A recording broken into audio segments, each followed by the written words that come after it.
you go now, fellas. Here we go. Something from Daintons. It's the Juicetice squad. Super juicy IPA, 6.5%, 24 IBU. I reckon it's going to be a hazy. So now, you're kidding. Super juicy. What does super juicy mean? Hazy. You're kidding. There we go. There's your hazy. The Justice Squad. Juicetice. You're kidding. What accent's that?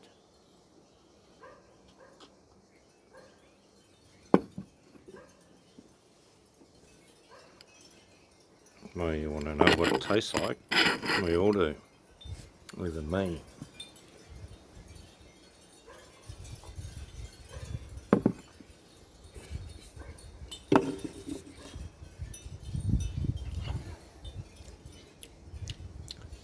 Not astringent, but heading towards astringency. So you've let me down again, Daintons. They do it a bit to me. Some of their beers are alright, but a couple of them are really...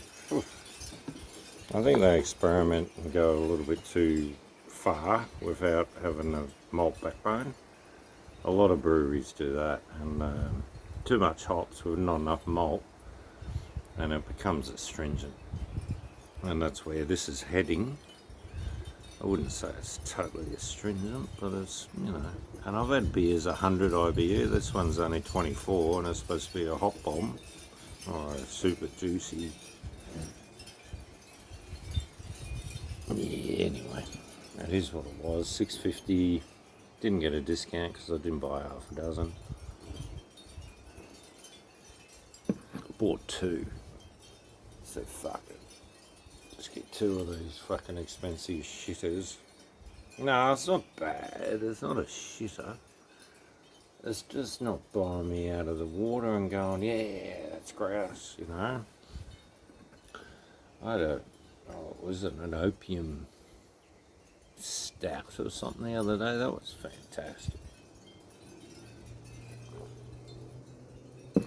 That's what I'm looking for. The real good beers. The real, you know. And that's unusual. Sometimes I picked up a lager in America, in Hawaii, and it was about 5.9% locally brewed.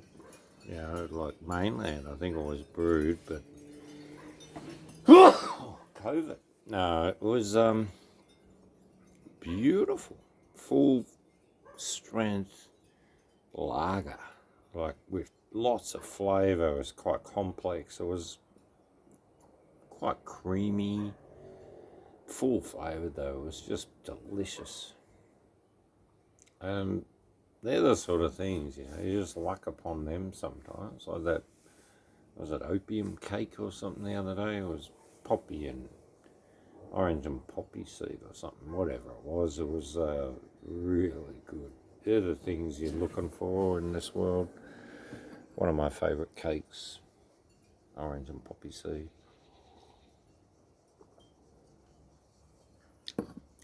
My cousin's wife did a cordon bleu cooking course in Paris, and she used to cook that at Christmas sometimes. That was fantastic. Anyway, we won't go there.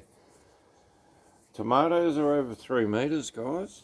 And you know how to grow 3 metre tomatoes. I'll tell you how. You put your bloody compost on the garden and they pop up in the middle of nowhere. All different plants just pop up. And I put them in the veggie garden. They just went silly. I reckon they're about 3.2 metres high now. One of them's got, I think I counted about 70 to 80 tomatoes on there. Plenty of flowers. I've already eaten about 30 off it. So I'll probably end up with 150 cherry tomatoes off one plant. So I'm keeping some seeds for next year. I can give it to you. That's a bloody good variety. I've never grown a tomato plant over about 1.2 metres in my life. And I've grown tomatoes on Turner South. We grew them in Byron. They didn't grow that big in Byron either. They didn't grow that well, actually. But yeah, all over Melbourne, Victoria, different places, and yeah, never had huge ones like this. This is just crazy. So special season this year, guys. Hopefully everything just booms. I think we're gonna have more wheat than they've ever had before or something this year. The bumper crop. Australia will feed the world through the Third World War. We're off to war with Russia and China. And they're starting little wars up all around the world, so they're going to spread our soldiers thin, and the communists will take over. And that's it. That's what they want to do. That's the end plan. By 2030, the New World Order wants to control all the land in the world. So whatever you own now, you won't own it in the future. Nothing. No personal possession.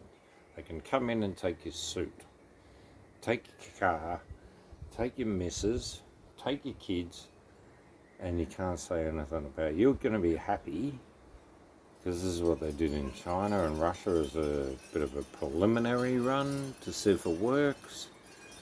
And so they're going to bring it in for the whole world, and this has been the plan for about 150 years, and they're living out the plan, and they're just absolute psychopaths. So we've got to take back the world, guys. Cheers.